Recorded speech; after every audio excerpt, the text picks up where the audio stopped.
Good afternoon and a very warm welcome indeed to today's iOB business webinar. It's an absolute pleasure to have you on here. My name is Ben and I'm the resident business coach here at iOB Business.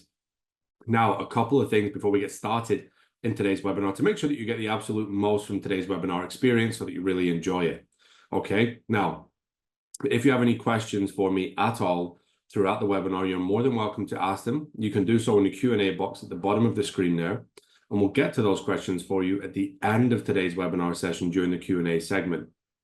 Now, what's key is in between each of the three core topics that we're going to discuss today, as we always do, we'll make sure that there's plenty of time for you to ask away with any questions and indeed jot down any notes that you might wish to take as well. So don't worry about falling behind. Don't worry about getting lost in the webinar. We will be taking a pause in between each of the topics as we go through today's session. So a big welcome to those of you that are here now, to those of you that are just joining us. Pleasure to have you on here. Excellent. Okay, great. So whilst we are waiting for the 2 o'clock mark to approach, we'll just get set up for today's session. So a little bit about how these webinars are going to run. We'll do a brief introduction with myself. Once again, for those of you that are just joining, my name is Ben, and I'm the resident business coach here at iOB Business. Then we're going to bring the webinar up on screen. We're going to talk through that with you. Okay, that will run for about 20 to 25 minutes or so. And then we'll do the Q&A segment at the end. So one final time, for those of you just joining us now, a big warm welcome to you. If you have any questions throughout today's webinar session, there will be an opportunity between each of the three core topics that we're going to discuss today to ask those questions, and then we'll answer them for you at the end. Okay, there's a Q&A box at the bottom of the screen there. So let's go ahead and get this video camera switched off. We're just approaching the 2 o'clock mark, so you shouldn't be able to see my face anymore. But in just a moment's time, you should be able to see the presentation that we have for you today up on screen. So I'm going to ask you for confirmation of that in just a moment. Once we can bring it up, there we go. All right, perfect. So you should be able to hear my voice, and you should be able to see a presentation screen that says Side Hustle to Self-Sufficient at the top. If I could just ask a very quick favor before we get kicked off on today's session, let me know that you can hear my voice okay, and let me know that you can see the presentation up on screen okay, and then I'll know we're good to go on my end, and we'll get kicked off with today's session. You just pop it in the chat box, thumbs up, yep, all good, Ben, that kind of thing. Just generally let me know that you can hear me and see the screen okay. That would be perfect. All right. Excellent. So I'll just give that confirmation another 10 seconds or so to make sure that everybody can hear me okay. And then we will be ready to kick off on today's session.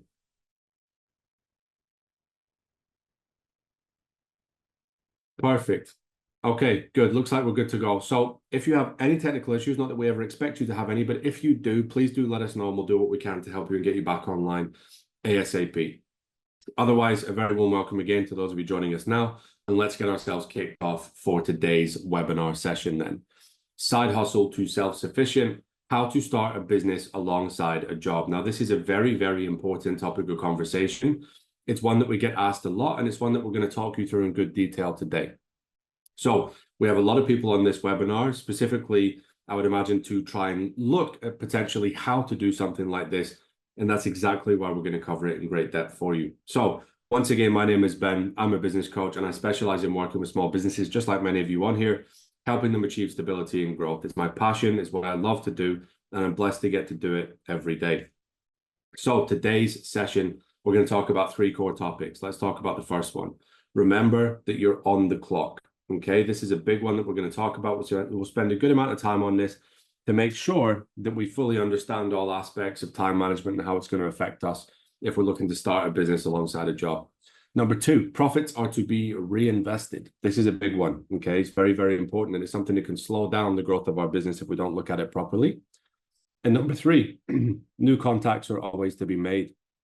Okay, this is something I know many of us don't like doing, but it's something that is incredibly important to do if we would like to accelerate the growth of our new business.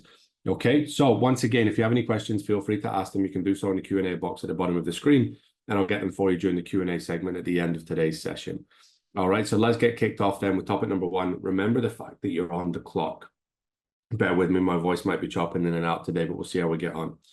So first things first, time is your greatest asset, okay? Spend it as you would spend money. Now, this is incredibly important to focus on this point because it's something that I really, really, really want to emphasize. Many of us that are working in a job at the moment, whether it be a standard 40-hour working week or sometimes overtime or sometimes shift work, we begin to believe that really the core purpose of what we have to do with our day is go up, appear at a job, get the job done, and then come home, okay?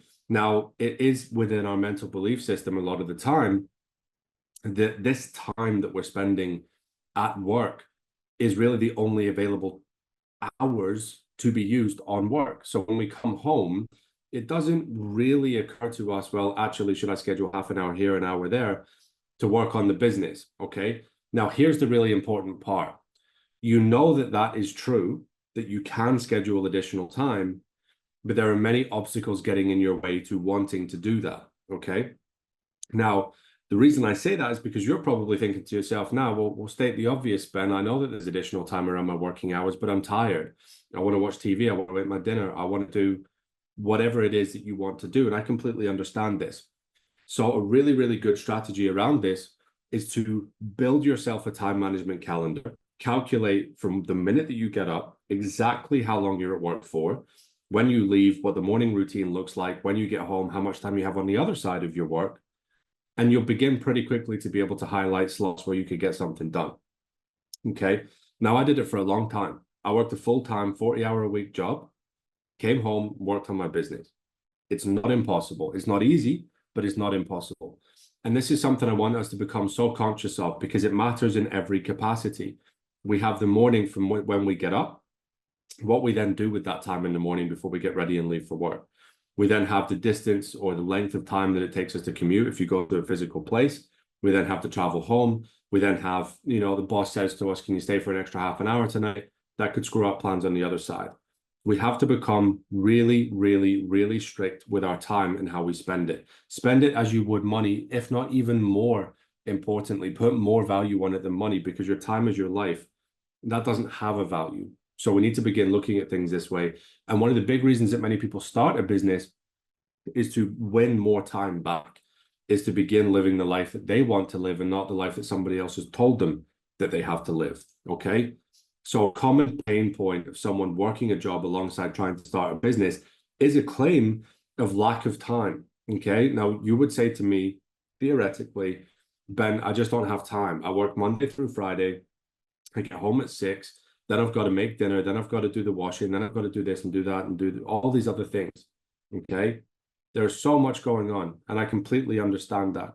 But there's a simple calculation that I'll show you just a little bit later on in this slide that really puts into perspective how much time we actually do have. Okay. Just to give you an example off the top of my head, let's say that you sleep for 8 hours a night. That leaves 16 hours a day that you're not doing. Well, you're awake essentially. So you're not doing anything that would cause you necessarily to not be able to do anything on your work, your job, your business, other than, if you were asleep for those 8 hours of the day. So we have 16 waking hours of the day, typically, sometimes even more if you sleep less than 8 hours a night. Okay. Now, the rest of those 16 hours, let's say that 8's taken up with your working day. Then you've got commuting on either side of that. So let's put on another 2 hours. That brings us to 10. That means that we have 6 hours at home. Okay. Now, if we're going to look at things like housework, okay, fine, another hour. If we're going to look at things like making food, okay, fine, another hour. That still leaves us with 4 spare hours a day. Okay. Now, energy, tiredness, that all comes into it. Okay. And this is where we have to begin to analyze where we spend our time. Okay. And what we spend our time doing. But my main point here is to get across the fact that there is time in the day, even though it feels like there isn't. Now, I haven't even spoken about weekends yet. And I know even for some of us that work shift work, there's also another 2 days through the week where you're going to have time. And what I want to defeat is this opinion or feeling that, oh, well, that 2 days a week isn't enough to grow a business. Because I can tell you firsthand is you don't have to do anything overnight. It's a long-term consistent effort. Okay. So you must find time, even 30 minutes a day, and it must be consistent. Okay. Do it every single working day. You can still have your weekends. You can still enjoy them to do whatever you want to do. But Monday through Friday, if that's your working pattern, create half an hour a day because it's 10 hours a month, 2.5 hours a week. Now, if I said to you, what can you do in 10 hours? you're going to tell me it's a lot more than what you believed you could first do within 30 minutes, right? 30 minutes a day, okay? Now, it doesn't matter if it takes you a month, 6 months, a year, or 3 years. If you begin to become consistent, you will be able to grow something and get yourself to where you want to be. Most of the time, people look at this time span of a year, 2 years, 3 years, and we think to ourselves, well, that's so far away. Why would I even bother? I'll just stay in my job now. 3 years goes by. Guess what? You're still in the same job and you haven't got any further along with that business journey or any other ambition that you had. Okay. We can't let timescales put us off. And here's the other thing. It doesn't always take 3 years. In fact, it rarely does. It takes less time. It can take a year, 6 months. I've seen people do it in a matter of months. I myself did it in a matter of months. Okay. But progress must be steady. Do not become distracted or give up. Otherwise, that effort is completely wasted. If you decide for a week or 2 weeks or 3 weeks, or even longer, that you're going to commit to this half an hour a day, and then you let it slide and you let it go, it's been completely wasted. All those late nights that you did, all those early mornings that you got up for, it's all been for nothing if you don't remain consistent. You have to steadily make progress. It's extraordinarily unlikely that you'll begin making thousands and thousands of pounds overnight. But if you work to win one client a week, one client a month, bring them on, serve them well, get referrals, allow your business to flourish and grow, you really will be rewarded for your time. But you have to commit to that time. Okay. There's something that I always say is that we can highlight a plan, we can create the outcome, but that's not the difficult part. The difficult part is keeping yourself on track and overcoming obstacles along the way. Okay. Because we all have this end goal. We all have a vision in mind, whether it be financial, whether it be time-based, whether it be material, immaterial, doesn't matter. We all have a goal in mind, okay? So the vehicle or the route to said goal or path may change, but the ultimate outcome, it will not, okay? So that brings us to the end of topic number 1. Once again, questions are welcome. Please do feel free to ask away with any questions that you have, and we'll get them at the end of today's webinar session during the Q&A segment. Now, what I'm going to do is I'm going to take another brief pause for about 30 to 45 seconds. It'll give you a chance to catch up with any notes, jot down any ideas that you have, and indeed give you a moment to ask away with any questions as well. And I'll see you again in just a moment's time for topic number 2.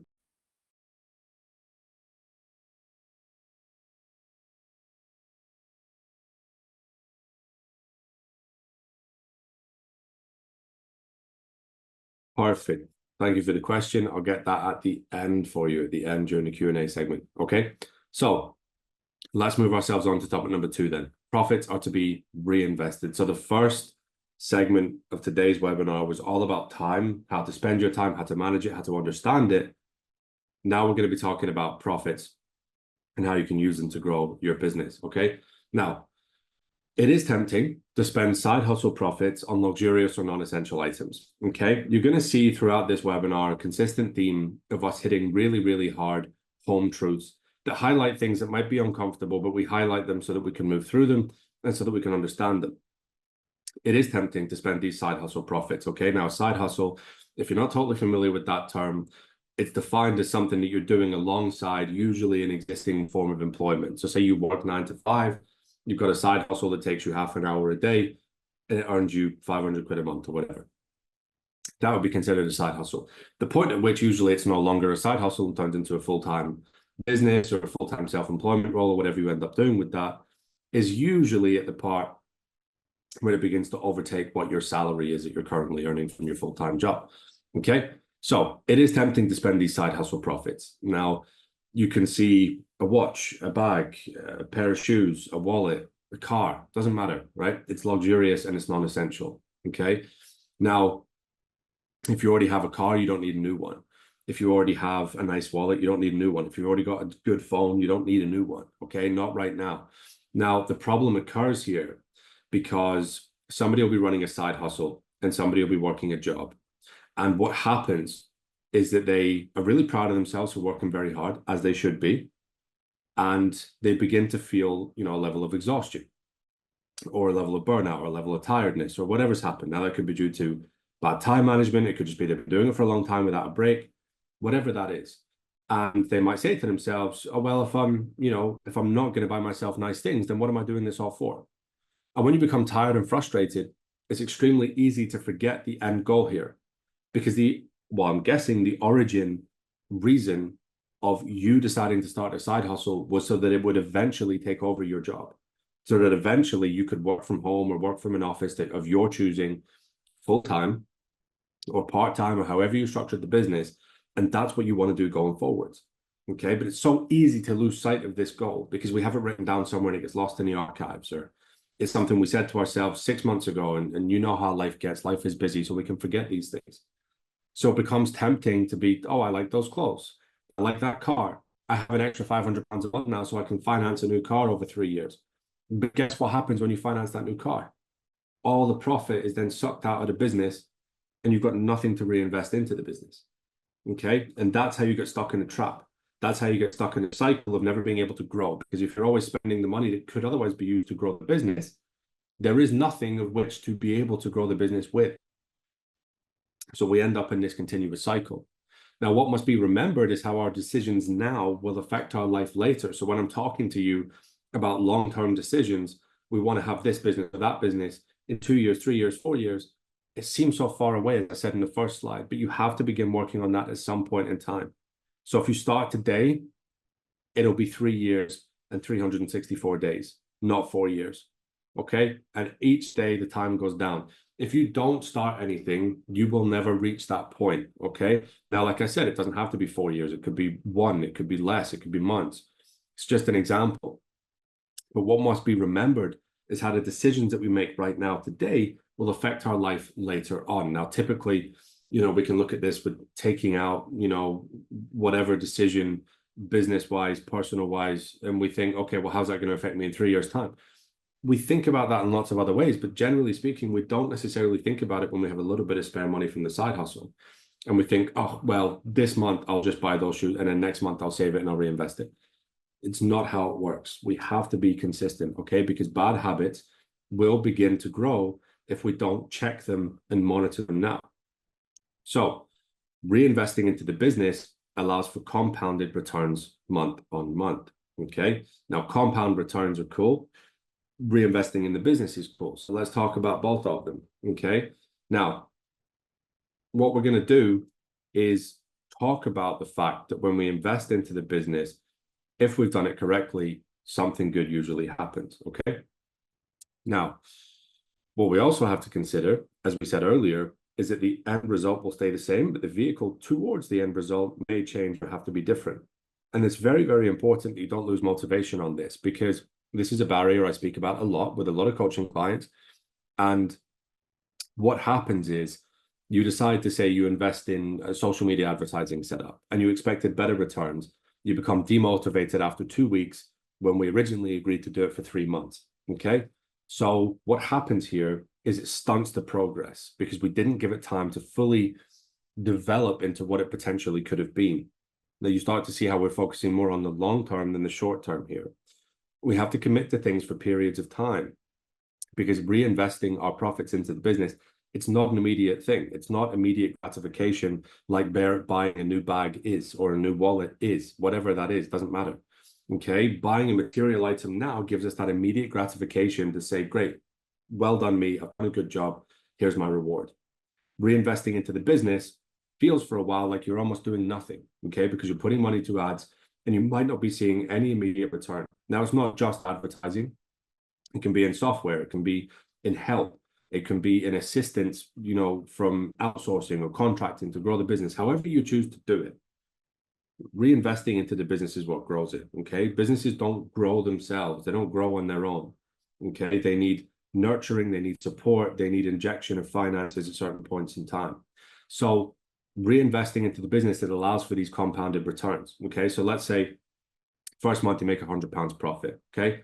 Now you can take that £100 out and you can go and spend it on, like we said, a new pair of shoes. Cool, done. Now the £100 has disappeared. So next month, if you have a client, you'll make £100 again, okay? Fantastic. However, if we go back to month one, you take that £100 that you earned from your client, okay? And you spend £100 on something like social media advertising, just an example, okay? Now that social media advertising has now won you another client. So what's the profit going to be in month 2 versus month 1? Well, you're not going to make £100 again because now you've got 2 clients instead of 1. So you'll be making 200 next month. Reinvest 200 again, you're up to 300 or more maybe, okay? Now, nothing is ever guaranteed. But what I can guarantee you is if you do not choose to invest any time or money into the business, you can almost guarantee that you will not be compounding any returns, okay? Because the business isn't growing. It doesn't have any capacity to grow. So you do this month on month on month on month. Now, best case scenario, let's say that you're winning a new client every month. You're at the end of the year, you're making 1,200 a month, okay? 12 times 100, you're making 1,200 a month. Now, would you like to be in that position? We're in October now, let's say October next year, if you began doing that, okay? Or would you rather have a couple of wallets in a new bag that you've probably forgotten about a year later, okay? But guess how much you can buy with 1,200, okay? How much could you buy for that number? Or potentially you're even now getting close to replacing your salary, which is a much, much bigger, in my view, much more important thing. So we need to reinvest the profits, okay? Now, of course, there are rules and theories. In this webinar, we're talking about the concept. So if we take away our ability to reinvest, we take away our business's earning potential, okay? Therefore, keeping us in our primary source of income, the job, all right? Now, this is how it works, generally speaking, okay? In my experience, if somebody's in a job that they don't want to be in and they want to have a business so that they can take more control over their own life, they can lose sight of that long-term goal, okay? We're taking away the ability to reinvest. We're taking away the ability for us to do lots of things because we're taking the short-term win over the long-term gain. And this, honestly, is the biggest hiccups, the biggest speed bump I see over and over and over again. Somebody starts doing really well, and then the motivation crashes, and that's it, back to square one. And ultimately, that's how the years will go by, and we'll still be in the same position that we were, okay? So we always want to be growing. We always want to be moving forwards. So that brings us to the end of topic number 2. Once again, we're going to take a brief pause for the same reason as last time. Please do feel free to ask away with any questions that you have. Thank you for the questions so far. I'll get them for you at the end during the Q&A segment. Just take this 30 seconds or so, jot down any notes that you might wish to take, and indeed fire away with any more questions. And I'll see you again in just a moment for topic number 3.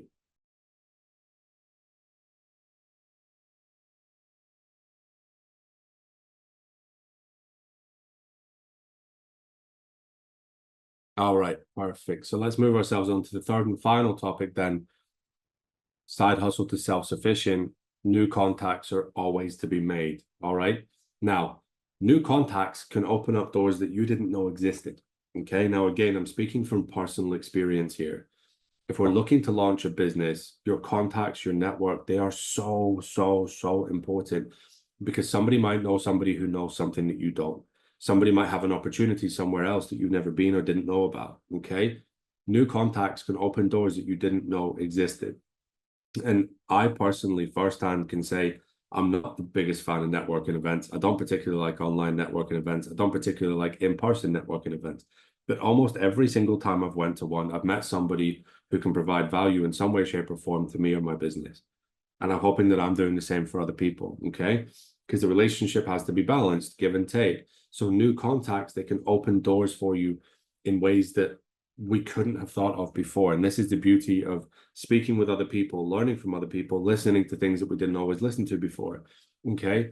When we begin to think this way, it expands our mind into the possibilities of how we could potentially grow our business, an idea, an avenue, something that's happening right now. Somebody could have seen a tech article this morning that's come from, say, a big search engine or a big tech platform, and it could change the way that advertising is going to work for people. And it could be the freshest thing in 3 years. And if you jump on it, it could explode, right? But if you don't meet that person who's seen that, then you'll never know that information because it would maybe a newsletter that only they are signed up to, right? Just a random example of one of the many ways that speaking with people can open up doors that you didn't know existed, didn't even know were even there before, okay? It's very, very important to grow and cultivate a strong network of people. So our mindset can develop and grow immensely, spending time around those who are already leading the life that you one day hope to lead. Okay, so this is a big one. We never want to be comparing ourselves directly to them, but if we want to, at some level, admire the success that they've gotten, and that's not always money, okay? And this is something that's very important to focus on. I'm not talking about millionaires here. I'm not just talking about people who are hyper wealthy or done this or drive that car or have that house. There are people that you can appreciate and admire that have sculpted a 15-hour working week, or they've bought a car that they dreamed of since they were a child, but it doesn't have to be a £500,000 car, okay? I want to try and take us away from the norm, quote unquote, of what is considered to be successful and start defining your own definition of success, okay? I know what mine is, and you should have yours as well. And I'm sure that you will know, and you'll probably be thinking of it right now, okay? It could be material, it could be immaterial, it could be time to spend with family, time to go on holiday, time to just do more hobbies, more activities. Okay, it could be money, you know, there's nothing wrong with that either. Okay, I'm also driven in both ways, okay, both immaterial and material. So whatever that is, and if you want to emulate whatever the habits are, or the theories are, or the drivers are to move towards that life, your mindset can really expand when you begin talking to people that are already doing these kinds of things. Okay, you're already speaking in this context to business owners. You're already speaking to people who drive that car. You're already speaking to people that have that much spare time. Okay, they're leading the life or a similar version of the life that you one day hope to lead yourself. Okay, so it can really begin to get us thinking in different ways. Now, it's extremely important as well to think about, well, the people that we spend time around massively influence the way that we think. All right. So I know it can be difficult, but if you're going into a work environment and everybody is dedicated and committed to that job, that 9 to 5 job, you might feel like the odd one out for not being committed to the 9 to 5 job. Again, talking from firsthand experience here. I was the one in the office who, when everybody else was focused on promotion, I was focused on leaving the company. Okay. It's difficult to be that one who is standing on the outside or thinking slightly different to everybody else. But what you'll find when you go into these networking groups of business owners and you make new contacts, they'll think similarly to you, and they'll probably have similar stories to you, what they can share with you and help you feel like you're not alone, or as alone as you think you might be, because you are not. So it's very, very important. And the way that our thinking process can be developed is extremely important to realize, because when we spend time around these people, if you're hearing negativity and bad influence constantly, you may yourself begin to think negativity and bad influence, okay? And you may even, worst case scenario, begin doing that yourself to others. Instead, we want to be around positivity, good energy, good vibes. We want people who are bringing us up, not pulling us down, okay? Now, new contacts is a non-negotiable rule, okay? We may find clients, we may find mentors, we may find new friends, we may find colleagues, business partners. You don't know who you could bump into, okay? You could bump into somebody who is just going to be a great long-term friend. You could bump into somebody who might potentially one day in the future be a business partner or a colleague. You might find a client or somebody that's looking for a service that you offer. You might find somebody who's willing to mentor you, okay? You could find so many different options of value that could be brought into your life, into your business, should you be willing to accept it, okay? So committing to social environments, it helps us come out of our comfort zone, and it defines a new way of life for us, okay? Now, I cannot emphasize enough how important it is to constantly get out of your comfort zone. If you become too trapped within a comfort zone, and this is something I speak a lot about as well with a lot of clients, if you become trapped or stuck in this comfort zone, as it were, it becomes very, very difficult to get out of it, okay? So a 30-person networking event or networking breakfast may seem right now like the worst thing that you could possibly think of, all right? And I do understand that. But once you go, I guarantee, well, I can't guarantee because I don't know you, okay? So let's not say that. But I really, really, really would imagine that you're going to leave that breakfast networking event with a smile on your face. You're glad that you did it and you got 10 new people that you want to speak to, okay? It's so important. And when you commit to these social environments, you know, you sign up for an event, you tell somebody else you're going to be there, you post on Facebook that you go in, it helps us come out of our comfort zone, okay? And it defines this new way of life. Because especially if we're self-employed and it's just us, or if we're a business owner and it's just us, it becomes very, very easy to detach yourself from everything socially and only really focus on your home life and your business, okay? But not in the greater context of growing your business. It's extremely difficult to grow your business without learning anything new or meeting anyone new, okay? So that brings us to the end of topic number 3, and indeed the end of the webinar. So I'll give you a brief pause one final time. Then after the pause, we'll do a recap, and then we will get into the Q&A for today's session. So I'm just going to, whilst we're doing a pause here, I'm just going to grab the questions that I have from you from today. Okay, perfect. So got the questions, got a couple of questions in there. You're still more than welcome to ask away with any questions that you might have as well. All right, so let's recap today's session. Number one, time is your greatest asset, okay? Not money, time. Number two, think about how decisions made now affect your life going forwards. Is short-term gratification worth taking over long-term gain?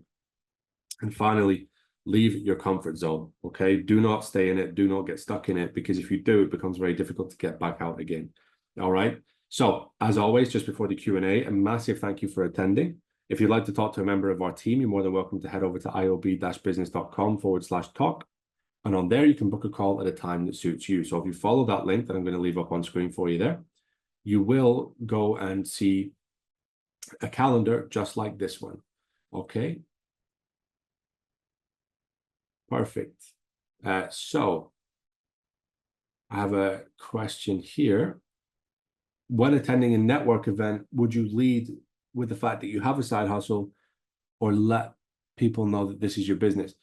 So there's a really, really cool thing here that we can, sort of think about. I'm just going to stop the screen share completely so that we can do that and we can focus on this. So it's a fantastic question. And the answer to that question is, when you're having a conversation with someone, it can be very, very useful for you to be transparent, in the sense of them being able to help you potentially, and also you being able to help them. And I know that the main concern with telling somebody right now that it's a side hustle could lead them to believe that you're not going to be credible enough to potentially do work with them. All right. So I'm assuming we're talking about this in the context of, we're trying to sign a client. And this is where it becomes important to read the context of whatever situation it is that you have. So if you're going along the lines of you're trying to sign them as a client, you don't need to share the fact that it's a side hustle. You can simply focus on the fact that you have a business, which you do, that serves people in whatever way that it does. That's how I would focus, because you want to give full credibility. And not that a side hustle doesn't sort of advocate, credibility, but it could make it look like you don't have enough time to serve them, or whatever kind of negative outcome could come from this. Okay. And then if it's like a mentor or a colleague or potential business partner, then obviously you can share with them the fact that it's a side hustle and you're still working full time. But just do whatever feels right. There's not really a right answer to this question, but there is a couple. And I hope that that helps. All right. So when you look at it in this context, just play it by ear when you get there, and you'll be able to judge the situation based on whatever makes the most sense. So I hope that that helps. Okay. Great. Next question. I really don't like meeting new people. Yeah, I got that one. All right. So honestly, this is more common than you may think. Okay. Take it one step at a time. All right. Now, I say I got that one jokingly because I can completely relate to it. All right. It's something that does happen a lot, but I actually love meeting new people. There was a point in time in my life where I thought, I'm actually not that big of a fan of making new connections. But over the time of business growth, the more things go on, you begin to realize, actually, I really do enjoy making new contacts. All right. So it's more common than you may think. Take it one step at a time. Now, maybe if you don't want to go into full-blown networking, maybe start with something like virtual networking. Maybe, go down that route of something that is easier to do. It's online. There's no travel commitment. There's no sort of necessarily any time commitment. So you can just enjoy it, speak to people virtually, see how you like it, see how you get on. That would be my advice on that one. But I do totally understand where you're coming from with it. A great question. Next question. I've been running a side hustle for a year, and it's not even close to replacing my job income. Cool. Hard question. Love it. That's exactly what we're here for. Okay. So big answer for this one. First thing I'm going to ask you to do is assess your essential income. Okay. Now, you don't need to share that with me. You don't need to share it with anyone else. But what you do need to do is figure out how much you need to earn, how much you actually need to earn to provide for yourself with the essentials of life. Okay, so if you have a family, you need to be able to take care of the family, put a roof over your head. If you need a car, you need a car. You obviously need food and all that kind of stuff. Okay, so what is that essential number? Okay, and you know, may seem surprising, but not everybody has that number locked in. Okay, not everybody knows exactly what that number is. They just look at what their salary is from their job. Okay, so to give you an example of this, we could say, well, the salary is $5 grand a month, but my actual essential cost for living is $3 grand, right? So the number that you need is 3, it's not 5. Okay, if you really want to move on from your job, and I would imagine that your business, if it's already doing well, will probably grow with more time committed to it. Okay, so in addition to that, what's happening with the side hustle profits? Okay, if no profits being made at all, change the direction. We need to look at how we're going to make money. Okay, but unfortunately, I can't really comment too much on that without speaking to you personally. And if profit is being made, then go back to slide 2, reinvest, allow compounded returns on your business. All right, and you'll see those start to get bigger, hopefully, if you're doing it in the right way, and you'll eventually be able to move away from that job. So 2 key things to bear in mind here. Number 1, reinvest. And number 2, assess the essential income, not what your salary is. All right. Another great question. Thanks for asking. All right. Perfect. So the link, once again, is iob-business.com/talk if you'd like to book a call or chat with us. All right. So as always, it's been a genuine pleasure. Thank you ever so much for taking the time to join today's webinar, and I'll see you again on the next IOB Business webinar. Take care and bye for now.